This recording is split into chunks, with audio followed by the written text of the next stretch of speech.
കോഴിക്കോട് പുതിയങ്ങാടിയിൽ നടന്ന വൻ ലഹരിവേട്ടയിൽ ഒരാൾ കൂടി പിടിയിൽ. പെരുവണ്ണാമൂഴി സ്വദേശി ആൽബിൻ സെബാസ്റ്റ്യനാണ് പിടിയിലായത്. 2 കോടി രൂപയുടെ ലഹരി മരുന്നായിരുന്നു പിടികൂടിയത്. അന്വേഷണം പുരോഗമിക്കുന്നതായി city police commissioner Rajpal Meena അറിയിച്ചു. പുതിയങ്ങാടി എടയ്ക്കൽ ഭാഗത്തെ വാടക വീട് കേന്ദ്രീകരിച്ച് ലഹരി കച്ചവടം നടത്തുന്നുണ്ടെന്ന രഹസ്യ വിവരത്തിന്റെ അടിസ്ഥാനത്തിൽ വെള്ളയിൽ പോലീസും ഡാൻസാഫും നടത്തിയ പരിശോധനയിലാണ് മാരക മയക്കുമരുന്നുകൾ പിടികൂടിയത്. വീട്ടിലുണ്ടായിരുന്ന 2 പേർ ഓടി രക്ഷപ്പെടുകയായിരുന്നു. 779 ഗ്രാം MDMA-യും ടാബ്ലറ്റ് രൂപത്തിലുള്ള 6.150 ഗ്രാം XST, 80 LSD സ്റ്റാബുകൾ എന്നിവയും വീട്ടിൽ നിന്നും കണ്ടെടുത്തു. ഇവയ്ക്ക് വിപണിയിൽ 2 കോടിയിലധികം വില വരുമെന്നാണ് വിലയിരുത്തൽ.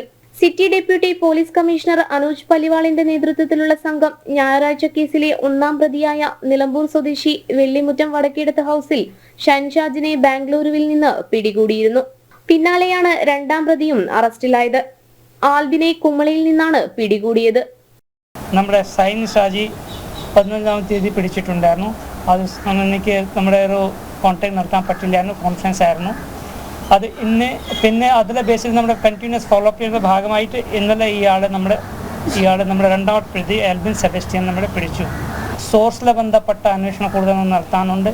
ബീച്ച്, മാളുകളുടെ പരിസരം എന്നിവ കേന്ദ്രീകരിച്ചാണ് യുവാക്കൾക്കും കോളേജ് വിദ്യാർത്ഥികൾക്കും ഇവർ ലഹരി എത്തിച്ചു നൽകുന്നത്.